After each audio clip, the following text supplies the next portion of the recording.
cornerstone of this group.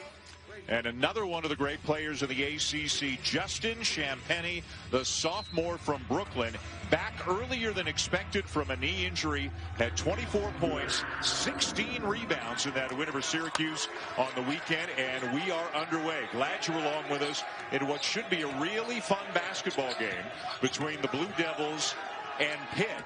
And Duke has come out in a zone, Mr. Crispin.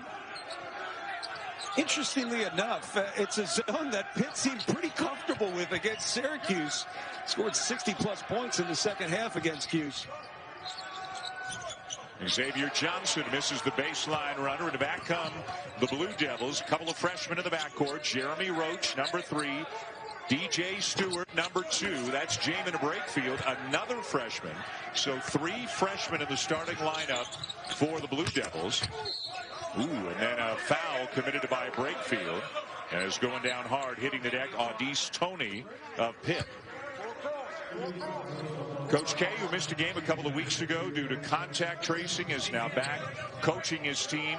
You can see they've had a number of games postponed or canceled, including a home game against Pitt that has yet to be rescheduled. Both schools hoping to get that in at some point later in the season. But, John, in every conceivable way, it's just been such a disjointed season for so many different programs.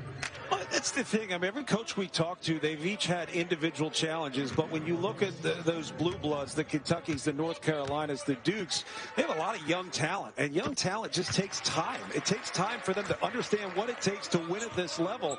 And it's not the big things. It's not highlight plays. It's the simple things like hard cuts, how to pass the basketball, how to communicate on the floor. All things he's trying to teach in such limited time. They also, of course, lost Jalen Johnson, an outstanding freshman for 3 games, really the better part of 4, with a foot injury. He returned last week against Virginia Tech, played only 4 minutes. Expect to see more of him tonight. A couple of free throws for Toney, giving Pitt the early lead. Pitt's last 2 games, because of some COVID-related cancellations, both against Syracuse. They won at Syracuse, had a couple of games postponed, and then won at home against Syracuse to go to 3-1 on the league. A nice save there by Stewart, but into the hands of the Panthers. And Toney will draw the foul underneath on Goldwire, who was trying to take the charge. Jeff Capel, obviously Duke connections. Played at Duke and was an assistant coach and associate head coach under Mike Krzyzewski. Spent 4 years playing at Duke back in the 90s. And what he is trying to impress upon his team, it's about effort, it's about rebound, it's about rebounding, it's about defense. You do all of those things, and the big stuff takes care of itself. Well, that makes me think, too, about some of the young guys you see on the floor. That's one of the things they don't understand. They don't understand the effort given at this level. The sense of urgency on every single cut, every single pass, defensive rotations. Those are the things that take time. And I just think the inconsistencies hurt younger teams, obviously, more so than anybody else. Well, we had a Zoom call with Jeff Capel yesterday, and we asked him, hey, in that win over Syracuse, I mean, they scored 64 points in the second half. They won. It felt like they got every 50-50 ball as Champagnie knocks down a 3. And we asked Capel, on a scale of 1 to 10, how good was the effort, not the results, but the effort in the game against Syracuse? And he said a 9.8. Has a coach ever been that happy with a team before in the history of basketball? No, but it's hard to find problems with that type of performance. And I go back to 2 or 3 plays. There were about 3 highlight plays from Justin Champagnie. You're going to see one right there. Justin Champagnie had 3 dunks. And that just turned things around. It's amazing how little things can turn a game around. Well, the way they ended the Syracuse game is the way they are. This is Medicare from Blue Cross Blue Shield. This is the benefit of blue. Not the kind of start that Mike Krzyzewski was hoping for. Duke down 8-0, 2 minutes into the game in Pittsburgh. Duke is 5-3 on the season. The 3 losses at home to Michigan State, at home to Illinois, at Virginia Tech. They are 3-1 in the league, but the 3 wins have come against the 3 bottom teams in the ACC. And again, not to make too much out of the, hey, they're out of the rankings kind of thing. But more importantly, just in terms of wins and losses, they need to find some wins, John, and they need to find some wins against some pretty good teams. But I do think being out of the rankings hurts this young group because expectations when you go to Duke are so high. So it does play into it. Whether you care to admit that or not, players feel that. I'll tell you that. But in addition to that, you just want a spark. You want something that gives you confidence. And as a coaching staff, that's what you're trying to do right now. We saw the zone to start the game. And that's one of those things where you're just trying to put your guys in position to be able to communicate, see the basketball, and develop some sense of confidence on the floor. And they come up with a steal here. It'll be Roach. Might have gotten away with a travel, but he'll knock it down for the first bucket of the night for the Blue Devils. That was a really big Euro step. Whatever it was, he covered a lot of ground. A lot of traffic underneath. The ball is stripped away, and back come the Blue Devils, led by DJ Stewart. And the rebound to Champagny, who's an absolute monster on the glass, averaging better than 12 rebounds per game as a 6'6" wing. Well, those guards/wings, they often have the best line at the ball because they're not always around the basket. They see it go up. They know where it's coming off. It is all about effort at that point. It can be a block. Block underneath on Abdul Karim Koulibaly, the sophomore from Mali. And one of the things I've noticed Duke doing offensively, and it's less about this is how we can win, and it's more about how we can build, how we can teach these guys to just stop thinking on the floor. They've been better when they space the floor offensively. 5 around the perimeter, create driving lanes, create easy passing lanes. Those little things help build confidence. And I may say that a lot tonight, but that's really what this is all about. These are all high-level dudes. They can play.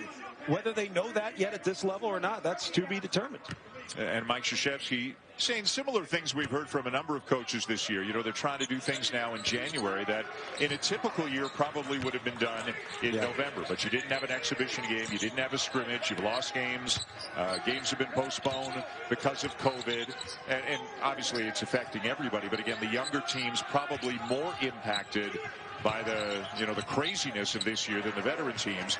Duke now getting after it a little bit more defensively, and it'll be Roach with the reverse, and back-to-back buckets for the Blue Devils to cut into the deficit. Well, you want to see how they're able to capitalize on some defense-offense opportunities. It should just give you that spark that we're talking about. And now that you see the communication is much better. Matthew Hurt on the backside of that zone, one of the best communicators out there. By the way, we should mention Jalen Johnson now into the game for Duke, came in after the timeout. Three-pointer a little bit strong for Ithiel Horton, who's a very good shooter, a transfer from Delaware.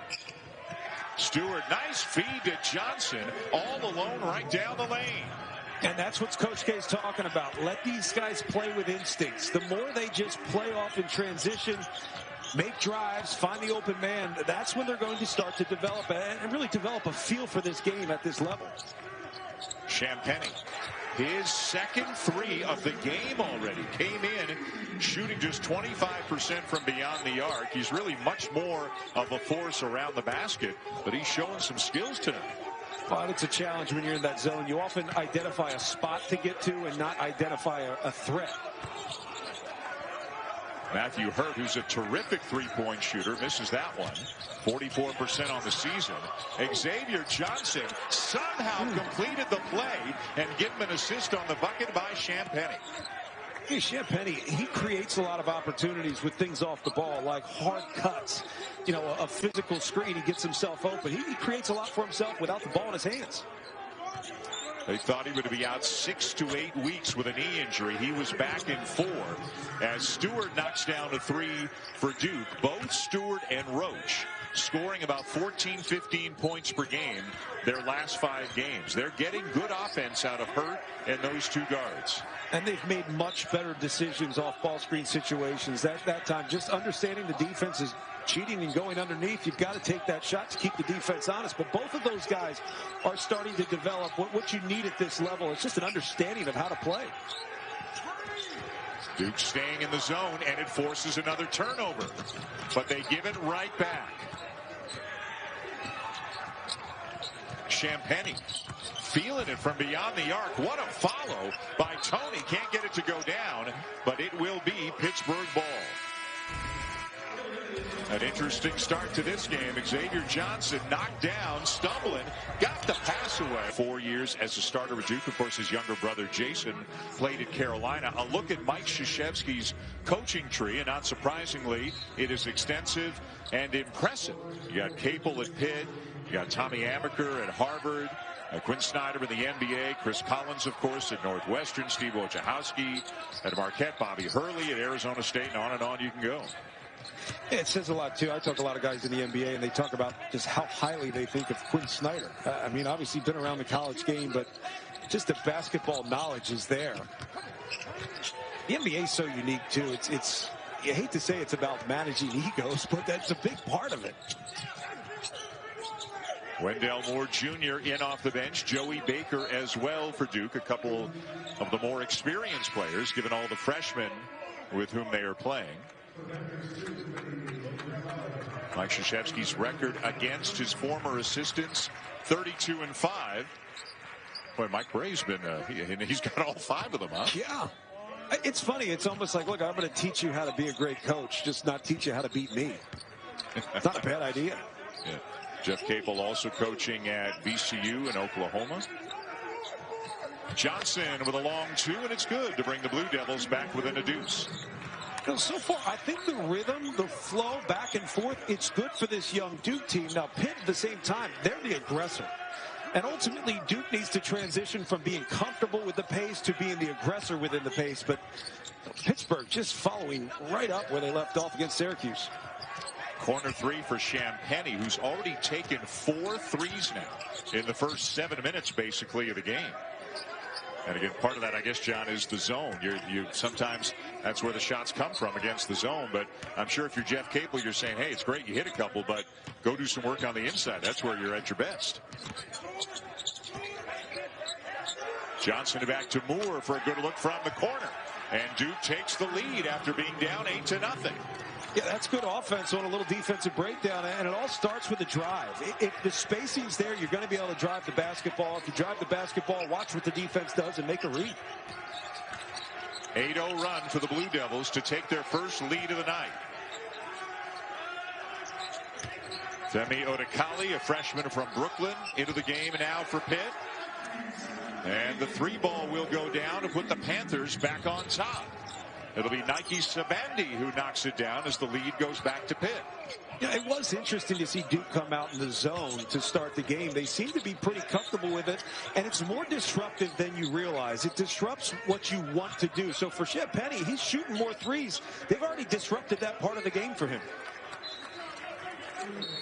Blue Devils ball when we come back. Close one with Pittsburgh now leading Duke by 2. Can anybody figure out this league? We'll take a shot at it when we come back. With an unprecedented start, there will likely be an unprecedented finish. So regardless of those struggles for North Carolina and Duke, they're still in the conversation to win this league or make an impact on the standings. And there's still a lot of basketball left to be played. For most schools, more than half of the season.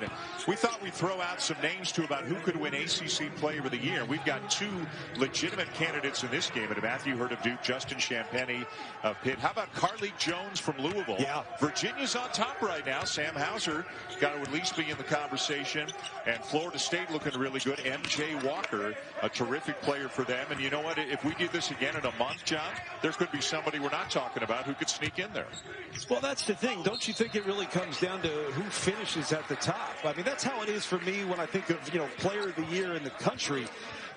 You can't have a stinker of a season and win an award like that. You've got to be able to lift the I don't know, elevate the play of your team, lift the expectation of your group. Matthew Hurt has the ability to do this in this conference, and the changes he's made over the year has been remarkable. Odekale at the line for Pitt. Hey, Thursday night on ESPN and the app at 9 Eastern, we've got Arizona and Arizona State for you in a Pac-12 matchup from Tempe. Boy, the Sun Devils came into the season with really high hopes, but it has not gone as well as they would like. Just thinking back to, was it weekend before last, I guess, when UCLA and USC, they went to Tucson and went to Tempe, and the LA schools swept the weekend from those 2 schools. And as a guy who played at UCLA, I understand how hard that is to do. I mean, that is Arizona State at the time when I was in college wasn't the better program, but they were still competitive. Arizona was dominant. You didn't go into the desert and sweep the desert. Yeah. I just think this season, it doesn't even give you much of a chance to have a response to a bad game. Because the group that you're playing with the next game or practicing with may be completely different than the group you finished that last game with. Right. And I just feel in terms of building on momentum or shifting the tide, it is a challenge. I asked Coach K, I said, how do you prioritize what you teach? Because ultimately you can't teach everything. He says it's really day to day. And beyond that, injuries used to be day to day, but we need to know what we're working with to understand what we need to teach. Johnson into Terrell Brown, who tried to slam it, I think. I don't know if he was a little further away from the bucket than he thought he was, but couldn't finish it. And now Jamin Brakefield misses the three at the other end. Coach K said to us yesterday, as you were alluding to, John, it's not about telling them everything that you know. It's about telling them just enough for them to do what they have to do. You don't want to overload a very young team in this kind of a season with too much information. On East, Tony, what a play, and a chance for three. So Dan, I'm going to give you this question. I'm going to play play-by-play for a second. Who's playing harder right now? Because it looks like Pitt. It does. I would tell you that Pitt is just playing harder.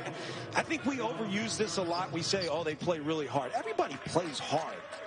But some guys waste energy trying to play hard. Other guys just get after it. Right now, Pitt's just getting after it. They're making hard cuts. And the run to the rim there, that attacking the rim, it's done with physicality. It's done with confidence. Yeah, Tony's got that in his DNA. Champagny does. And I'll tell you, when Xavier Johnson makes his mind up to do something or get somewhere, good luck stopping him, right? Yeah, I think Jeff Capel's done a terrific job of taking guys who already come in with a chip on their shoulder. You put them up against some of the big boys, and they play with an edge. I don't know if they got Johnson or Tony on that foul. You mentioned Jeff Capel. It's only his third year, and the program was really at rock bottom when he came in. To build it back up to being as promising a team as they appear to be now in 2.5 years is really kind of remarkable. It is remarkable, and I think what's most impressive is, coaches always say you have to coach to your personality, and it's the fact that you can come in, be confident, coach the way you want, get the players that you want, attract the right guy. Because, again, at Pitt, it's not about getting the best player on the market. It's about getting the best player for your team. And that's more of a challenge than people realize. You can already start to see the semblance of a long-term identity of this program. And if you were to use one word to sum up that identity, what would it be? Tough. Where you think they're headed? Tough? Yeah. Tough.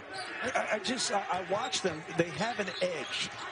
And it does remind me a little bit of, I don't want to compare, but some of Ben Hallen and Jamie Dixon's teams where they were just tough. They came in with something to prove, and they had the talent to do so. Duke staying in the zone. And a travel is called on Ithiel Horton. Meanwhile, better than 10.5 minutes into the game, the leading scorer in the ACC, Matthew Hurt, has just 1 point. 1 for 2 from the line. He's 0 for 2 from the field. And we asked Jeff Capel, how do you guard a guy who can score from so many different spots on the floor? As I think Hurt was just called for going over the back. And he said, well, you should have been in our practice, because that was the majority of the conversation, was about how they can crowd him, how they can make his touches difficult, just try to make life difficult for him out there. Well, that's the part of disruption that people forget about. It's taking him away from what makes him comfortable. That's what disruptive defenses do. And as good as he's been, there are ways to shut him down where you've got to be there on the catch. And if you notice, Pittsburgh, they're not leaving him. They're not helping off of him. They're not giving him any easy looks. They're going to make sure he earns every bit that he gets. And the real reason he's struggling is because we scripted an open about him. That's what it was on. We had nice videos, some sultry music. Yeah, I believe we call that the Crispin curse. Yes, it happens. Hurt now sitting down after that second foul. And I said he's the cornerstone of this Duke team. Now I want to see who you are. Can you create space? Can you open up driving lanes with Matthew Hurt on the bench? Because he's a good spacer with his ability to shoot. Roach steps in and knocks down an uncontested jumper to get him back within 3. The teams have done a good job avoiding that driving kick. So what's there is the drive and go behind. That was a good read. Now Champagnie called for the offensive foul. Johnson takes the charge. I don't think he agreed with it. No. I think he said, I didn't hit him, is what I think he just said to his coach. Ooh, that was really close. Look, I think widen the lane, get rid of that arc. You have to adjust to the athleticism of the players on the floor. That restricted arc is for like you and I. It's like us playing at the Y. Or Equinox, wherever you go. I don't know the place. It's been so long I can't remember. 3-point deficit guy. for Duke. Yeah, you're more of a Y guy? Like a local rec. You're not stepping in and taking charges at the Y, are you? No, I'm usually on the sideline talking.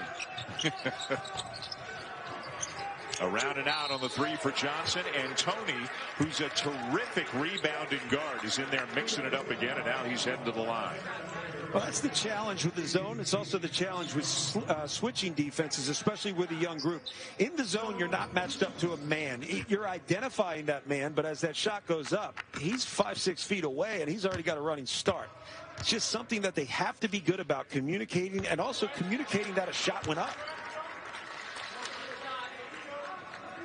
And look at how his numbers have climbed up almost 6.5 points per game. The field goal percentage up along with it. And you look at the big 3 on this Pittsburgh team of Champagnie, Tony, and Johnson.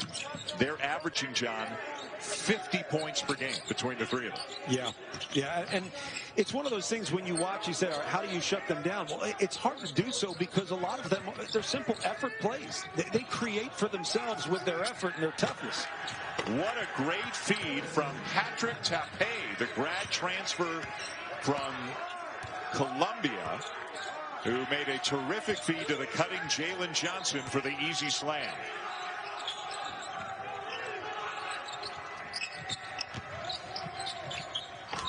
And there's where Champagnie can really do some damage, sneaking around on the baseline. And that's where they just have to close up those driving lanes, at least show and deter the drive.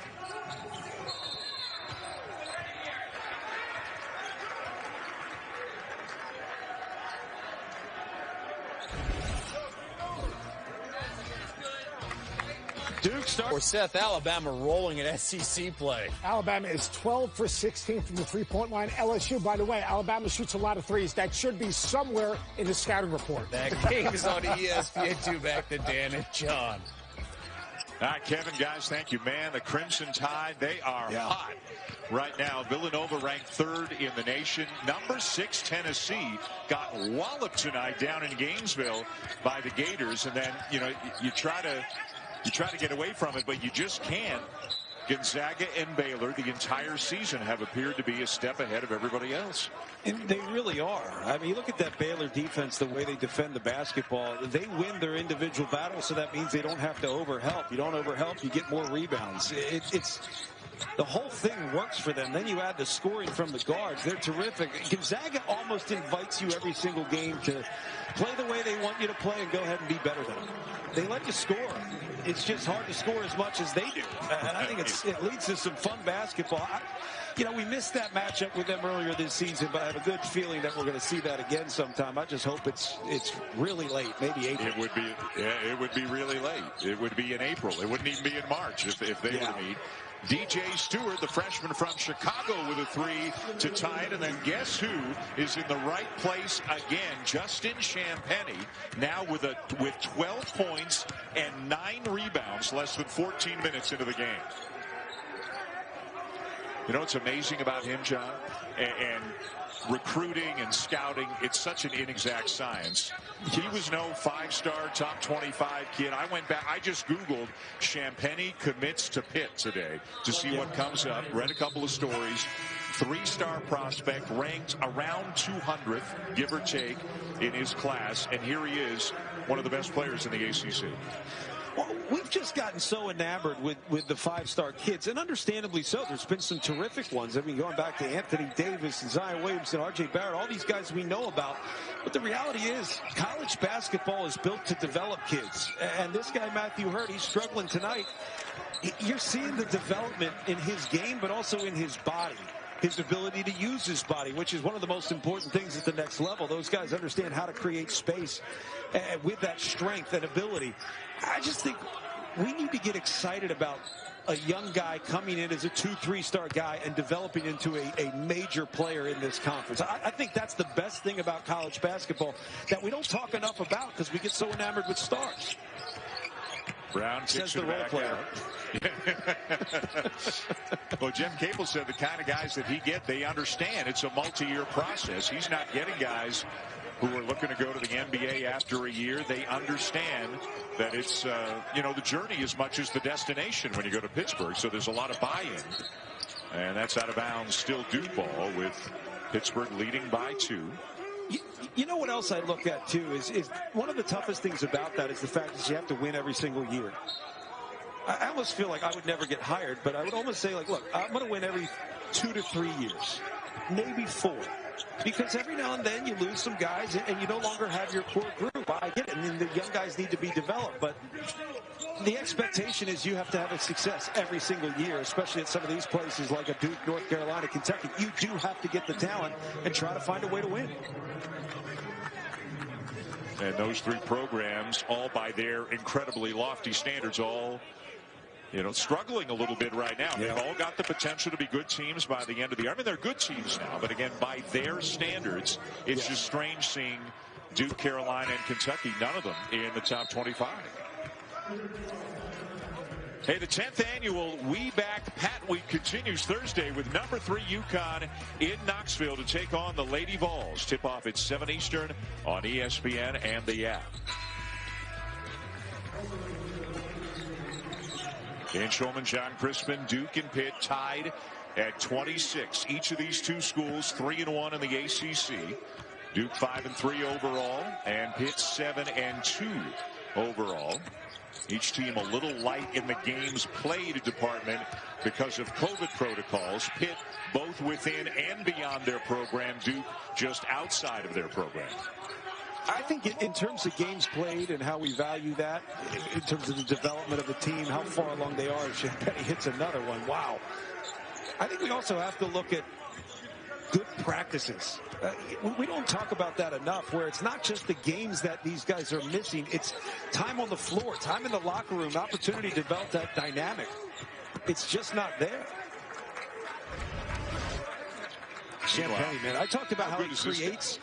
Yeah, he creates with the cut. I mean, that's a simple read. That's a zone read. You run to the middle. The defense gets spaced out. Pass and jump shot. The game seems really simple to old guys, but you forget how fast things move on the floor. And that's why it's hard for young freshmen to figure out. It's hard to figure out how to slow the game down and make good decisions. How about Jeremy Roach with a nice running layup into the paint to tie the game at 28? Well, the layup's great, but the read to attack the open paint is the best thing. He didn't take a second to think. He just made that read and win. Terrell Brown the miss, and Tony on the offensive glass yet again for the Panthers. Just think that's going to be the biggest issue for Duke in that zone is just blocking out, identifying shot and rebounding threats. It just haven't been there. There really hasn't been physicality on the defensive rebounding for Duke so far. And I think a lot of that has to do with the zone. Well, Mike Krzyzewski said it was yesterday on our Zoom call. They've had a week since their last game, and Johnson coming back from the injury. He said, we put a few new things in. We got to try some things. Maybe they'll click. Maybe they won't. But I don't know about you. I didn't spend the last 24 hours guessing that they'd come out and play zone for the entirety of the first half. No, I thought it would be a simplified man. And a simplified man is just kind of keeping your man in front. Don't overhelp. Show help side, but don't overcommit. Don't gamble. Simple things like that keep you in the game. Wouldn't have expected to see zone, but it's not bad. There are just certain things that if you don't play zone a lot, there are going to be some challenges. Hurt for 3. His first field goal of the night, and Duke takes the lead. Xavier Johnson with the immediate answer for Pitt. And that's something with veteran teams. Veteran teams know how to feel. Matthew Hurt hits that big shot. You get back, it's time for a stop. And then you start to capitalize. Veteran teams somehow know how to do that. And then Hurt rejected on the other end. Numbers for the Panthers. Johnson lost it, but they will wind up with a trip to the free throw line as Tony, opportunistic as always. The big three for Pitt with 29 of their 30. A harder time competing for long periods of time. Anyone can do something one time. It's doing it every single time. And that's the transition for these young Duke players. Justin Champagnie putting up LaFonso Ellis-type numbers in the first half. A double-double before halftime for the sophomore. This is his 5th double-double of the season. It's only his 9th game. And, John, his previous 4 double-doubles were all 20 and 10. And 2 of them were 20 and 20. It's ridiculous. I mean, it does have effort written all over it, but it also has feel and understanding. It's not like he's running around like a wild person. He's actually moving with a purpose. He's cutting with a purpose. He's flashing to the basket to get rebounds with a purpose. And good things happen when you do that. Keep an eye on 11 in white. Again, back early from a knee injury last week against Syracuse. Having a huge night tonight as Terrell Brown, the senior from Providence, extends the lead for Pitt. And those are the things that young players can't be prepared for unless they just go up against it, right? You're not really prepared for how hard somebody's going to play and the physicality they may bring. Pitt on a 7-0 run right now, up by 5, 2.5 to go in the first half at the Petersen Event Center. Good ball movement. Tony wide open, misses the 3. Yeah, there are big gaps in that zone, and the gaps are not just there to drive. You can move the basketball, and so far I would say Pitt has been able to move the basketball freely and get into spots that are no-no spots for Duke's defense. And let's see how Duke attacks the zone. Pitt's been in it for a few minutes now. Loose ball kicked back out. Baker can't get the 3 off, and then an errant pass, and it'll be another run out. And a bucket for Ithiel Horton, the transfer from Delaware. Now, it's not that the Pitt zone is better, but Pitt zone coming off of man, they're communicating as if the man defense. And that's what you need to do. I think communication is often lacking in the zone because you feel like, I got my area. And the communication for Pitt, it's been good. Hurt steps in, kicks out to Roach. Good offense, but they don't knock down the shot. Teams have not shot the 3 well at all against Pittsburgh this year. Just 26% on the season. They're in the top 10 of the nation in defending the 3. Yeah, and one of the things I like about this defense is the fact that by nature, when you switch things up, going into a zone, it disrupts the rhythm of the game. And with a young team in Duke, that's what they're trying to find. You know, you're trying to find confidence, but ultimately that confidence is found in rhythm. As you get up and down the floor, you make passes, you move the ball, you create a rhythm to the game, and that's when young players get confident. But disrupting that rhythm with a switch to the zone, that's a good move. And more than half of the Blue Devils' field goal attempts tonight have been 3-point attempts. They're just 4 for 17 from 3. They're 8 for 15 from 2 tonight. Yeah, and I got to say, some of them have been feel-good misses. And I know there's not a Duke fan out there that believes in that thing, but it's a reality. If you step into a 3, it's a good look, and you miss. It's still a shot you can feel good about because the next time you get it, you're going to be ready. You're going to knock it down. Well, I was going to say, every time you and I have had breakfast before we've done a game, you told me every shot you missed was a feel-good miss. You were ready to take it home as soon as you got it back. Absolutely.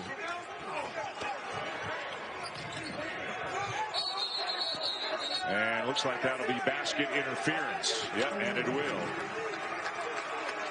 So back over to Pitt. The Panthers already at this moment with their largest lead of the night, and they got the ball back late in the first half. Oh, they did it a little bit with this zone, but ultimately it's been that effort offensively. They've gotten comfortable against the zone. Good move by Coach K to extend this pressure. Again, be disruptive on the other end. The game started with Pittsburgh scoring the first 8 points of the night, and right now they're on an 11-0 run after the Matthew Hurt 3 briefly, and I mean briefly, gave Duke the lead.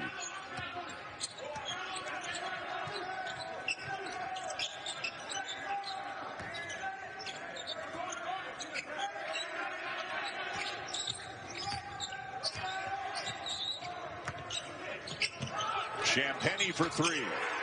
What a half. 17 points now for Justin Champagnie. Wow.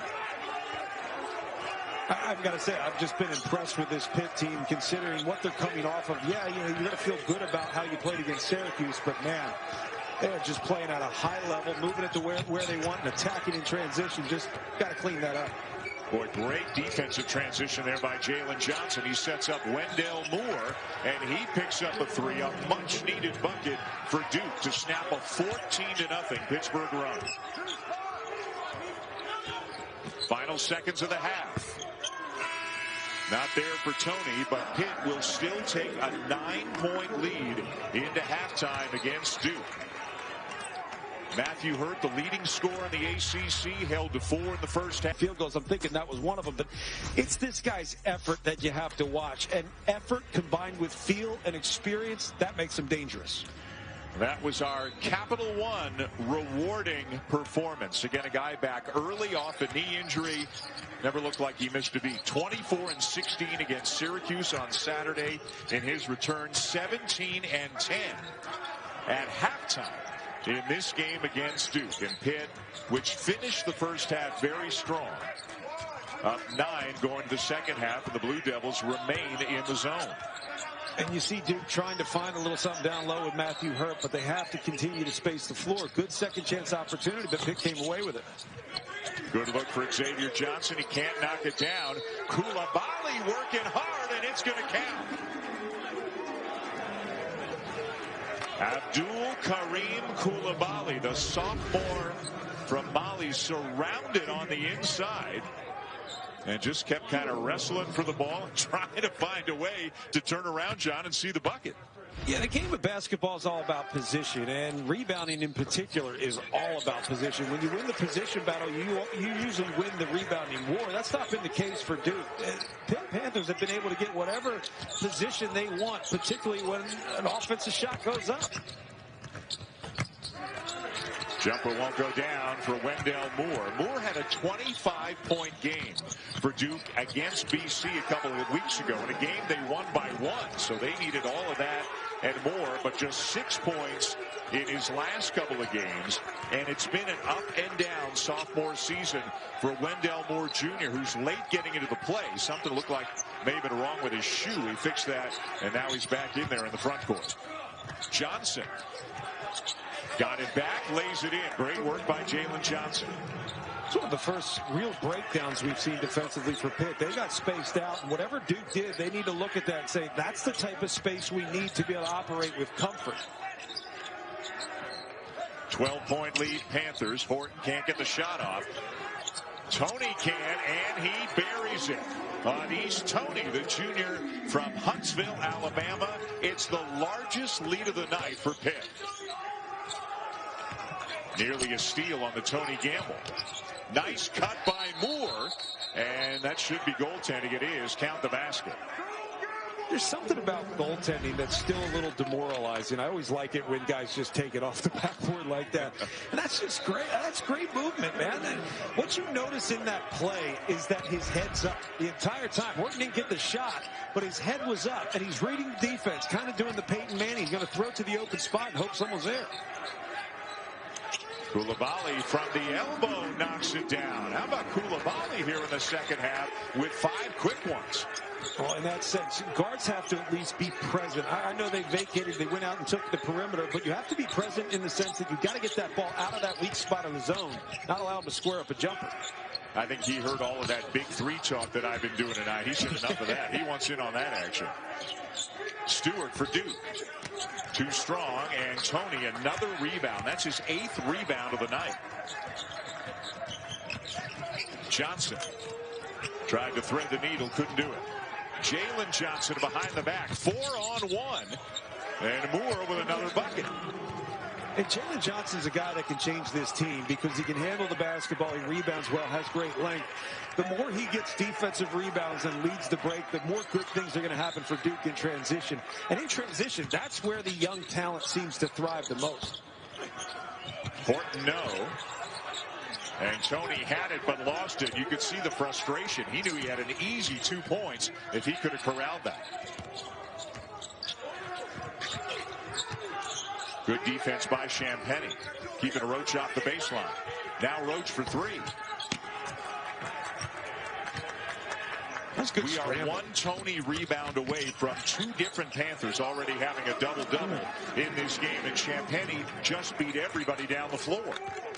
And even defensively, that last possession, it was impressive to watch Pitt. There was an opportunity on the backside for offensive rebound if it came that way, but they scrambled out the shooters, communicated real, and took everything away on the perimeter.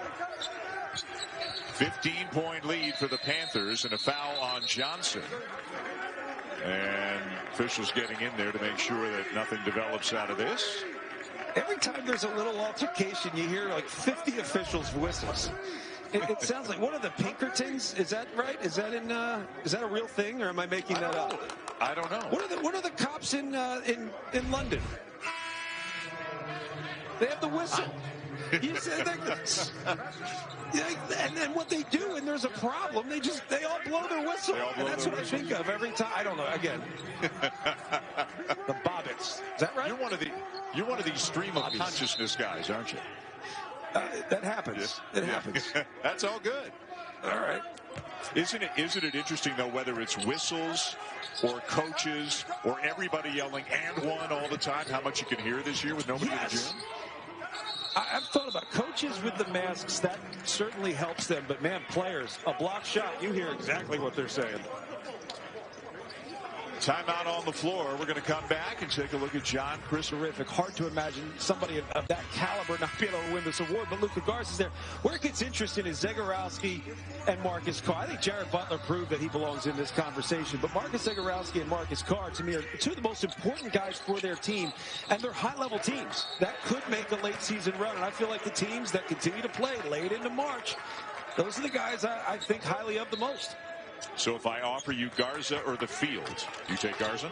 Garza, absolutely. Yeah, it's absolutely. like a culmination of two terrific seasons, and it's one of the best things for college basketball. We talked about the development in the first half. That's a guy that's developed. Horton misses the three. Jalen Johnson getting a lot of minutes. Second game back off the foot injury and looking good, isn't he? Yeah, he's got a really smooth game. He settles the pace down, too. A lot of young guys, they play too fast. He plays at the right pace where it allows him to feel out the game a little bit more. At times, I want to see him be more aggressive. And he's closing in on a double-double. We could have three players with double-doubles in this game. We already got one of them. Champagny took care of that in the first half. Now a rejection. Johnson blocking Coulibaly. Roach with a couple of crossovers off to Johnson for three. Got it. Trying to bring him back into this game all by himself. I go back to that. Roach's ability to read the defense on a ball screen. A lot of young guys struggle with that as well, but he's gotten much more comfortable, also comfortable shooting that shot. If you're going to use a ball screen, you have to be willing to take the deep jumper. And now a turnover. Moore hits the deck. Comes up with the ball for Duke. Johnson again. And he'll go to the free throw line for two. What a momentum shift in the last minute or so. You build on winning plays. That's what it's all about. You make winning basketball. He announced that he will retire in August. He's really had an extraordinary career at so many different institutions, but he will step down in the summer, although he will continue to teach his sports business class at Fuqua, the business school at Duke University. But he is one of the gentlemen in the industry, and his son, of course, Mike White, the head coach at the University of Florida. The Gators picking up a big win over Tennessee tonight. You think of, we talk about following a great coach. Well, the same applies for an administrative position like an athletic director. It's hard to follow greatness. It really is, especially when it's a great person behind it. Meanwhile, it's a 7-0 run right now for Duke. All 7 points scored by Johnson. And they've cut that 15-point deficit down to 8. And maybe we're seeing things, but there appears to be a little bit more energy in that zone right now. And they get a shot clock violation. Well, it's as if the zone has man-to-man principles on the ball where they're really applying a little bit more pressure to the basketball. You go back to that timeout Duke took at 16:06. It's been a 7-0 run since. A lot of us, we watch Synergy. Synergy would tell you the same thing. Duke has a good adjustment out of timeouts, and they're usually successful. Champagny with a block on Johnson. Joey Baker inside. He has it rejected, and it's off his fingertips out of bounds. I tell you, every time you get into the paint like that, don't look at the rim.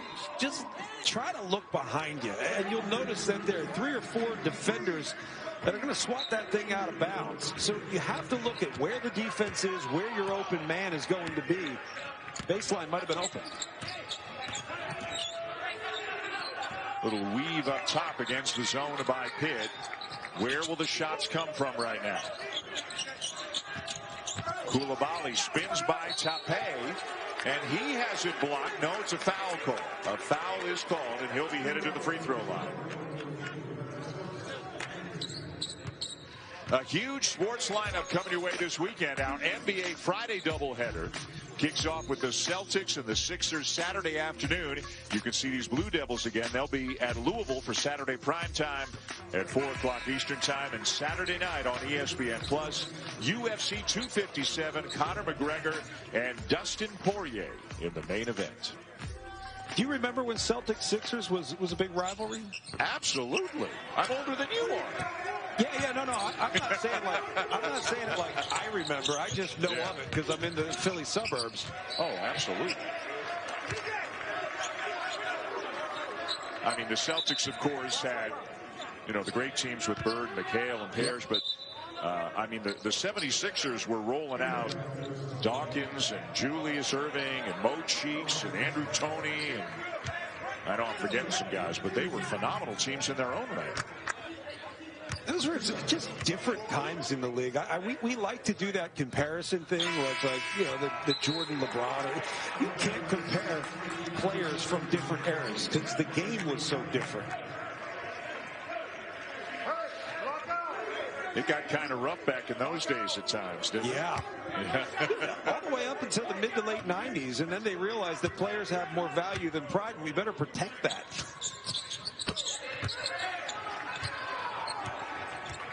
Could you imagine a $50 million a year guy just getting clotheslined into the third row? I mean, that's what used to happen. No. Little pressure here. And Odekale gets it over for Pitt. But Duke has definitely stepped up the intensity at the defensive end. The problem for them is Champagny can score in so many different ways. Well, the challenge for Pitt is going to be confident enough to attack that pressure. If they're going to extend pressure out, you have to attack the score. They got lucky in that play, being able to split and get it to Champagny in a finish. Jalen Johnson baseline, and a foul, no basket. Champagny was open the entire time. Again, you dance around. You just can't allow that split. You allow the split, you're basically giving up a basket, putting your backline guy in a bad spot. But that last possession for Duke, sometimes the best thing that you can do as an offense is recognize a mismatch. Johnson had a mismatch, and the rest of the team stayed away. They created space and allowed him to work. Third foul on Koulibaly.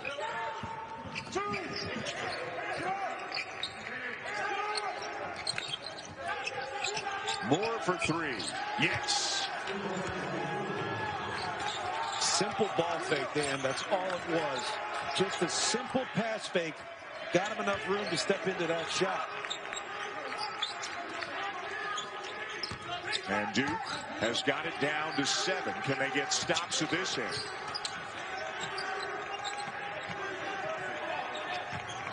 Toney baseline. Nowhere to go. And a turnover. Roach. And he will be at the free throw line. You talk about the little things that you can do to move the defense. Well, a simple ball fake shifts the defense. There it is. I mean, that did more than shift the defense. That gave you a wide open shot. So it's those little things that a lot of young guys, they move too fast and they don't apply those simple things like a ball fake. Even faking with your eyes. The defense shifts with your eyeballs. The freshman Roach at the line for Duke. Pittsburgh has led by as many as 15, and it wasn't that long ago. It was when it was 55-40. So it's a 12-3. Still a 12-3 run for Duke to get back within 6 with a ton of time left in this game. Well, I want to go back to that timeout at 16:06. I want to be a fly on the wall or whatever is inside the huddle. I want to be a fly in the huddle because this young Duke team has responded. Nice drive and kick. Nice shot fake. Boy, they're doing everything right and eventually get rewarded with a trip to the free throw line for Champagny. 58-52 Panthers, but Duke. McGregor 2, Saturday night on ESPN+. Dan Schulman, John Christman, neither of us has ever gone within a country mile of an octagon, right? No, not a chance. Not a chance. Look, maybe in a previous life I was a bare knuckle fighter, but not in this one. I'm a little softer in this life. I thought you were Jersey tough. Yeah, when I need to be, like on the basketball court, but anymore, I'm just keeping it clean, Dan. 8-point lead, Pitt over Duke, in a game that Pitt has led almost the entire way. Jalen Johnson, a big second half, and it gets a little bit bigger now for the Blue Devils, back down to 6. Yeah, 9 of his 15 here in the second, and you know, we talk about just needing a spark, and I do think that the spark came out of that timeout, and it's been a little adjustment to defense, taking away that high post area, but pressuring the ball much better, not allowing Pitt to pick out their passes.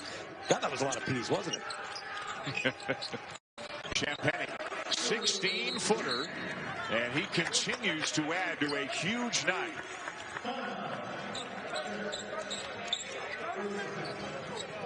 Early, and he did not skip a beat. It's almost as if he got better in that time away. And as a guy who transferred and redshirted, got to watch a season, you do learn a lot. You realize that you put too much pressure on yourself with things that just don't matter. And you step back, the game gets simplified a bit. And it seems as if that's the case for Champagny these last 2 games. Hurt going down in the post, and he will finish. But he is down and shaken up and grabbing his left ankle.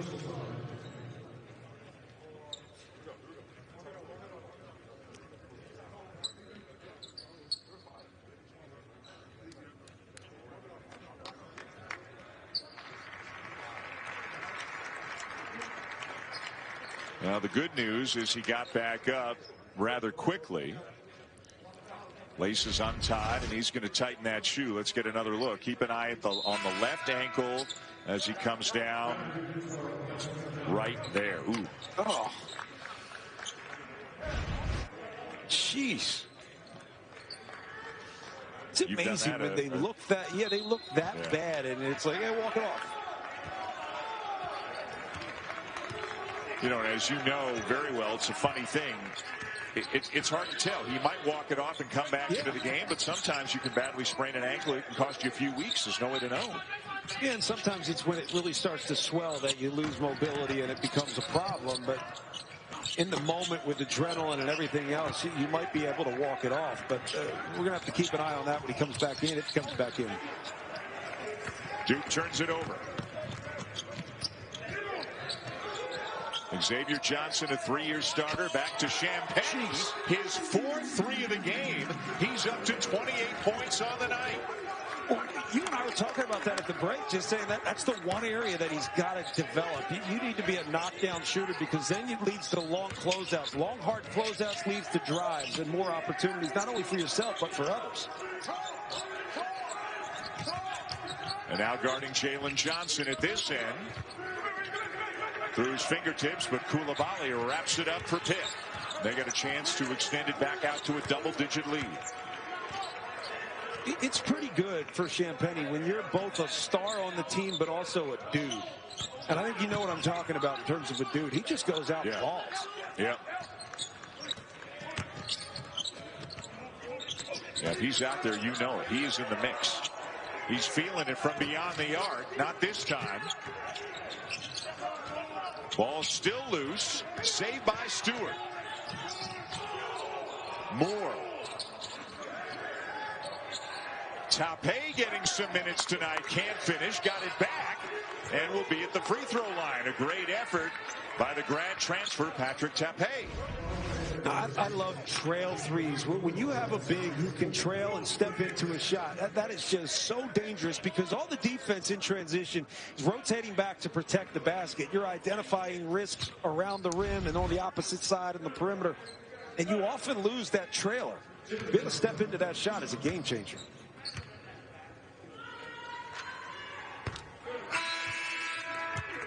And sorry, Johnson is at the line. It was Johnson with the second effort, not Tape there. As Matthew heard, this is very good news for Duke after rolling that ankle. Johnny's already back into the game. Yeah, we'll just see if he's favoring it at all. But you could tell in the second half, they've really tried to go to Hurt down in the paint. And he showed a lot last year in terms of toughness down in the paint. You had 25 pounds. That's certainly going to help.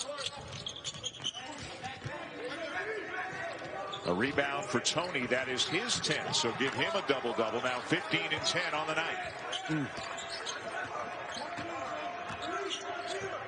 Justin Champagne's taken more threes tonight than in any game this season.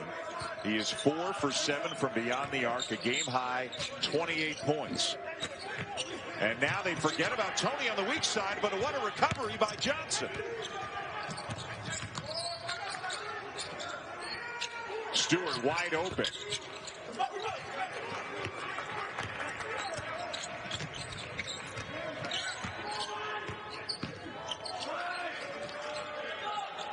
They've been in the zone the whole night, right? Have they come out of the zone at all tonight? Yeah, there was 1 or 2 times I felt like they went to a man, but really they've committed to this zone. They just, again, since that 16:06 timeout, they've been much better in this zone. Tony for 3. And somebody must have gotten a finger on that. Johnson down with it for Duke. Hurt spins and converts, and it's a 6-point game. And Hurt seems like he's running the floor pretty well, and that's what he's going to have to do. You run the floor, you get position, and you keep it if you're Matthew Hurt.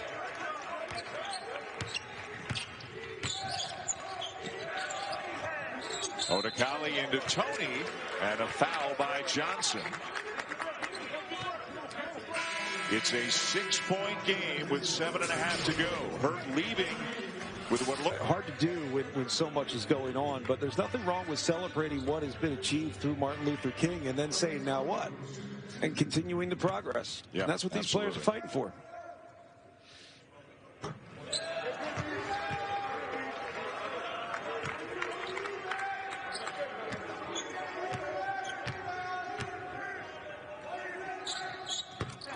Tony splits a pair, 7-point game. Remarkable. I was watching rebounding numbers, particularly in the first half, but in the second half, 6-1 in favor of Duke in terms of offensive rebounding. You're telling me their effort hasn't been elevated in this second half? I think we've seen, look at this. What a pass from Johnson to a wide open Jordan Goldwire.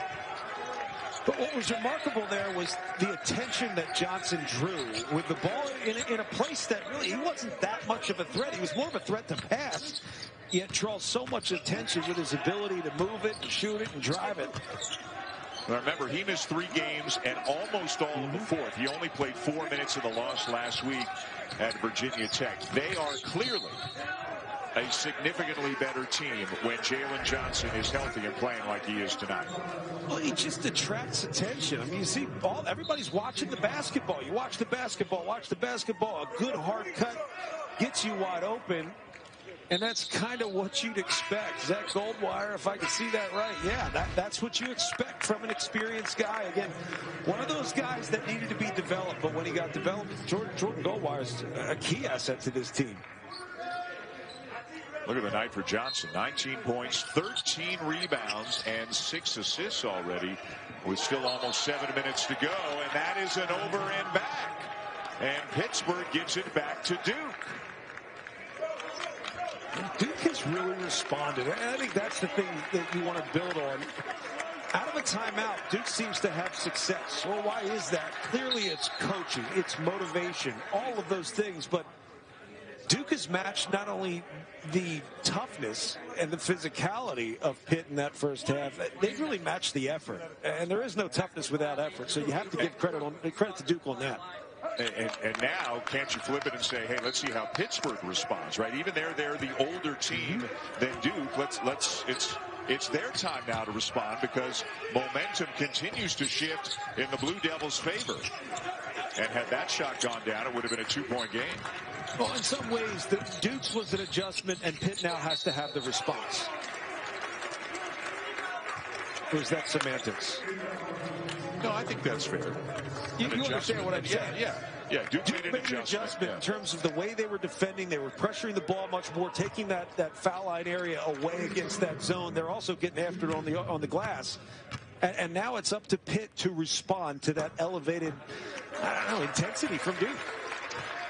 Hey, January 30th, it's a quadruple header on the ACC network. It starts at 2 o'clock Eastern time, Miami and Wake. 4 o'clock Eastern, Florida State. Here come the Seminoles. They will take on Georgia Tech at 6 Eastern. Virginia, the team atop the league. That's a great one against Virginia Tech. And then Notre Dame will be at the Pete to take on Pitt at 8 o'clock Eastern. Wall-to-wall ACC action on the ACC network a week from Saturday. A rejection for Champagne. And then a block at the other end. Johnson got a piece of it. And here he comes. And there he goes. Wow. I've got to say, the pace right now, Pitt's got to be careful. This favors Duke. They're getting up and down the floor. They're better in transition because they can do what Coach K said he wants them to do, and that is play instinctually, think less. What a great play by Stewart to come up with a steal. Boy, Johnson thought about it. Hurd will take it. And it goes. And Duke is back within 2. Timeout, Jeff Capel and Pitt.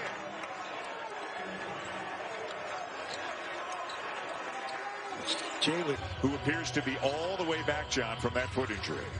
Yeah, well, between Johnson and Hurd, 22 of their team's 32 here in the second. It's good to see a young guy come back and find it. And that's really what it is. It's not just play. That's great. But when you find it, you see their real potential come out. Almost an errant pass from Horton. 10 to shoot. Johnson needs some help. Gets it back. He's going to have to create something. Kicks it into Tony. And a foul. I heard some of the Duke players saying 3 seconds. They may have a point. You know, Tony was waiting for the shot to go up. He never really vacated. He may have been in there for quite a long time. Rarely do you get a guard or small forward called for that. I could camp out in the paint all day long and no one's calling 3 seconds. And in a related story, 4th foul on Jalen Johnson. Something to keep an eye on with 5:06 to go. Well, and a good veteran team's going to attack that. That's the thing. Good veteran teams understand that. They'll communicate that. They'll go after it.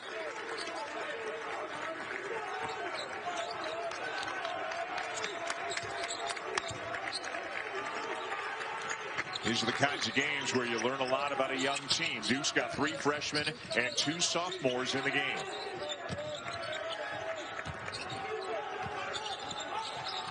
Hurt got a height advantage on Champagne. Tough shot won't go. And Tony with his 11th rebound of the night. You know, conversely, you learn a lot about an old team, too. You know, can you take the punch of a really good team, of a lot of talent, and withstand it and then finish? Pitt has finished very well in a couple of games this year. Johnson with a little stop and go. Pitt has won 2 games this year, and this one's a different story tonight. But they've won 2 games this year, John, as you know, in which they never led until the final 10 seconds of the game. One against Northwestern and one against Syracuse. And the experience is a big one. Poise down the stretch. Now, we talk about closers in college basketball, and people get all big on the guy that can hit a big shot down the stretch. Look, it's not about that. It's about managing a late-game situation. Those are the best closers. And usually it's experienced teams. They usually make their foul shots, too. Yes. Missing the front end of the 1-and-1 is not what you're looking for in this close of a game.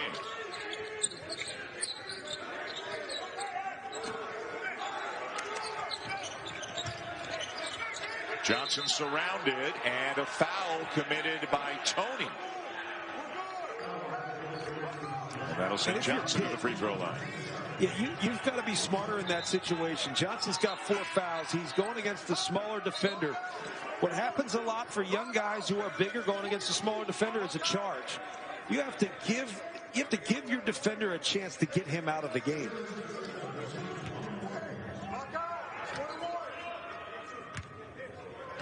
A week since their last game, a chance to get Johnson back into the swing of things for Duke, put in some new stuff, which obviously included the zone from Mike Krzyzewski. Jeff Capel's team played great in the first half and definitely looked like they played harder in the first half. But Duke has come out playing extremely hard in the second half. 1 of 2 for Johnson, 3-point game. Well, people don't realize how hard you have to play when you're in zone. You think we're in zone, so I'm just covering the space. I can kind of just point and slide my feet a little bit. You have to play harder than you do in a man. You can't cheat at all in a zone. Pitt has not made a field goal in 6 minutes until now. And who else? Champagny, who's now got 30. One shot of his career high. Yeah, that pass over the top will be there so long as there's no ball pressure. And there wasn't ball pressure on that play. Likely another adjustment coming from Duke.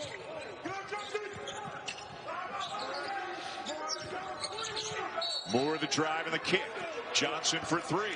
A whistle beforehand. A foul before that shot to take us to the under 4 timeout with Pitt. Sequence he had right there. That is demo real. They basically just go YouTube. You know what I mean? Yeah, that's true. I'm dating with myself. Some music in the background, bunch of highlights. My stuff's all VHS. I got to figure that out. Hurt with the offensive rebound on the missed free throw. Right back up, and Champagny got him right at the rim. And now a steal by Tony.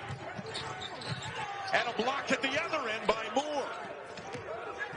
Wow, up and down they go, challenging everything at the rim. And Coulibaly, I believe, was just called for the foul. And if it's on him, that's number 5. He is done. But what a sequence of blocks at both ends of the court. Well, anytime it gets me to shut up, it's probably pretty good back and forth. I just lay out and let you go. But the second chance opportunity created by Matthew Hurt was great, but not when Justin Champagny's around. And then you just have to settle down and make the right play out of that. Duke did not. Leads to another block on the other end.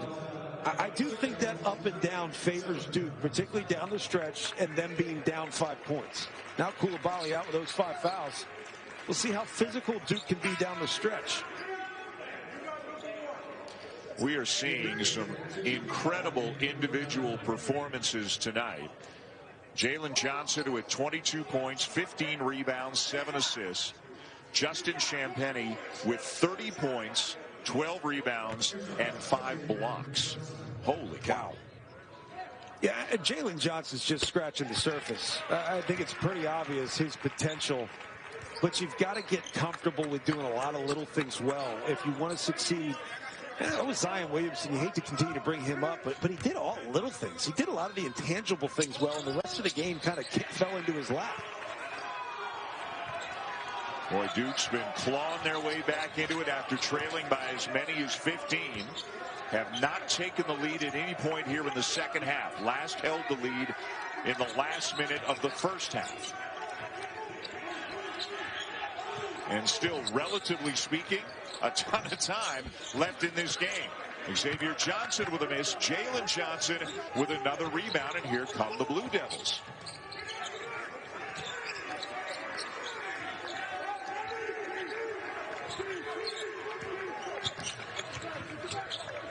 A lot of dribbling right now. Roach thought about getting it into Johnson. Now they reverse it. Shot clock at 7. Roach sneaking inside, reverse, no good, and another rebound for Champagny. And Jalen Johnson, I believe, just fouled out of the game. And that's a shame because they were seeking him out to get the ball in the paint. At one point, he had a mismatch. It might have been Johnson covering Johnson from Pitt, covering Johnson from Duke. They stopped the entire offensive possession to try to get him the ball, but Champagny had switched back up on him. It's just a tough miss, and presence of mind as a young fella. You've got to try to develop that because you are too important to be on the bench. So an incredible night for Jalen Johnson ends a little bit sooner than he would like. Big picture, the great news for Duke is he is clearly back, healthy and playing at a very high level, but they're going to be without him for the last 2:15 of this one. Yeah, I mean, he played a terrific game, even better second half. I think between that type of play from Jalen Johnson and Matthew Hurt being okay, I think we were a little concerned with the ankle there when he went out.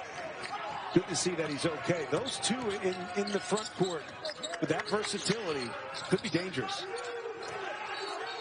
Roach stumbles, but a timeout is the call. Wow. Duke got a timeout called before Roach lost the ball or got it tied up. For the first time in 5 years, coming off a loss last week. Pitt trying to build on the momentum of their wins over Syracuse and really move into the upper echelon of the standings, at least for now, in the ACC. There's a lot riding on this one. Goldwire back into the game underneath, and he scores. Yeah, I think the important thing is keeping confidence and execution high. And this end-game situation is what I'm paying the most attention to. If you're an experienced team in Pitt, this is the opportunity you have to prove it. Here comes the pressure. They're going to have to handle that.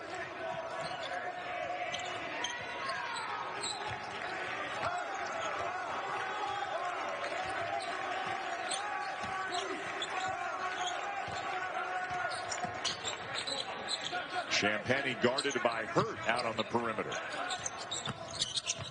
Johnson sidesteps a defender and lays it in. What a terrific move.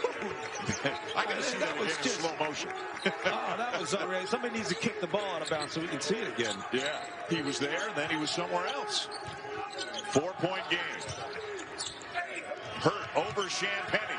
2-point game. Boy, this is fun, huh? Yeah, it is, especially when you're going to your horses down the stretch. Matthew Hurt clearly has to be the guy to take over this basketball game for Duke, but ultimately it comes down to stops.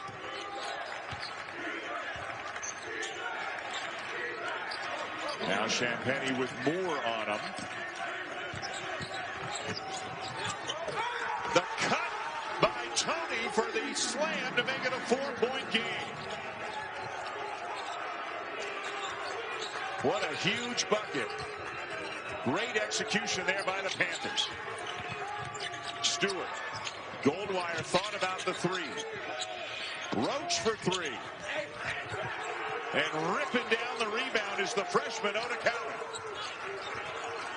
That was a great defensive possession, scrambling out, contesting the shot, and then coming up with a huge rebound. It's been locked in the past couple of possessions. Off the ball, you might be the biggest threat. It's hard to remember that on the floor. Great drive to the basket, drawing defenders, and you have to have that presence of mind to understand that, again, off the ball, I might be the most important guy. What a finish. May not want to celebrate too much. Still a little time on the clock. And how about the 11th assist of the night for Xavier Johnson, the assist leader in the ACC this year. And now he adds to the lead by knocking down the first free throw. Yeah, part of getting assists is being able to beat your man. And that's one of the issues Duke had early. They got better at it in the second half, but he's able to create by beating his man, drawing defense, and finding somebody for an easy look. A career-high 11 assists for Johnson, and just as importantly, 2 big free throws right there. Duke needs a quick score. They won't get it. Champagny is fouled, and now the Panthers can taste it. Yeah, if you're Pitt, you talk about this is an important game, obviously, for them. Anytime you play anybody in your conference, it's an important game. If it's Duke, it does raise a level. There's no doubt. And this is the type of win that helps you build for the season. Jeff Cable's done a terrific job since he's gotten here. It's hard to say this about most programs, but in a short amount of time, he has created identity. And I think that is the most important thing, because that's what you recruit to. And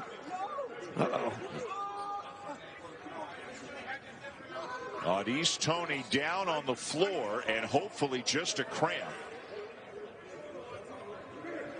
Wow, whatever it was grabbed him suddenly and in a lot of pain as he gets helped off the court. And Terrell Brown is going to take his place. If you've ever had cramps that have woken you up from sleep, you know exactly what's going on there. Yeah. And it hurts.